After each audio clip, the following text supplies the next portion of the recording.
Hello सांग मैंने आज आम ये भिडियो 3 द्वारा विभाजित नियम विषय देखा उदाहरण देकी बुझेगा जे कौ संख्या गुड़िक 3 द्वारा विभाज्य हो पार कि ना बिना हरण आम देखिपर ना जो संख्यार अंक मानकर समष्टि 3 द्वारा विभाज्य से संख्याटी 3 द्वारा विभाज्य हो पार। तो आम ये गोटे संख्या ए संख्यार अंक मानकर समष्टि अर्थात प्रत्येक अंक को आमको मिसेबा पड़ो। कौन कौन अच्छे ना 1 अच्छी +5 5 1 6 +3 7 8 9 +4 9 4 13 +2 आसला के 13 2 मिसले 15 आसीगला।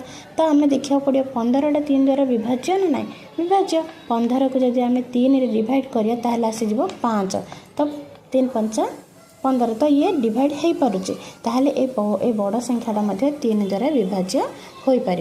एबे आम देखा द्वितीय संख्या को ए संख्या को देखा 2 1 3 3 3 6 6 4 10 तो आर जो आसूँ कौन 10 तो 10 3 द्वारा विभाज्य कि ना ना ताहले ये विभाज्य हो पार 3 द्वारा विभाज्य नुह।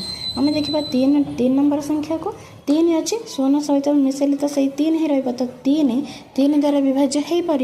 तो ये बड़ संख्याटा मध्य 3 द्वारा विभाज्य हो पार। उदाहरण देके बुझीपारे 3 द्वारा विभाज्यर नियम कौन कहूँ आ संख्या गुड़िक देखिले आम जापर 3 द्वारा विभाज्य कि नहीं। प्रथम आमको प्रत्येक अंक को मिसे देवाक पड़ो जो अंक आसला जो संख्या आसला से संख्या को जदि 3 द्वारा विभाज्य ताहले पूरा संख्याटी 3 द्वारा विभाज्य हो पार।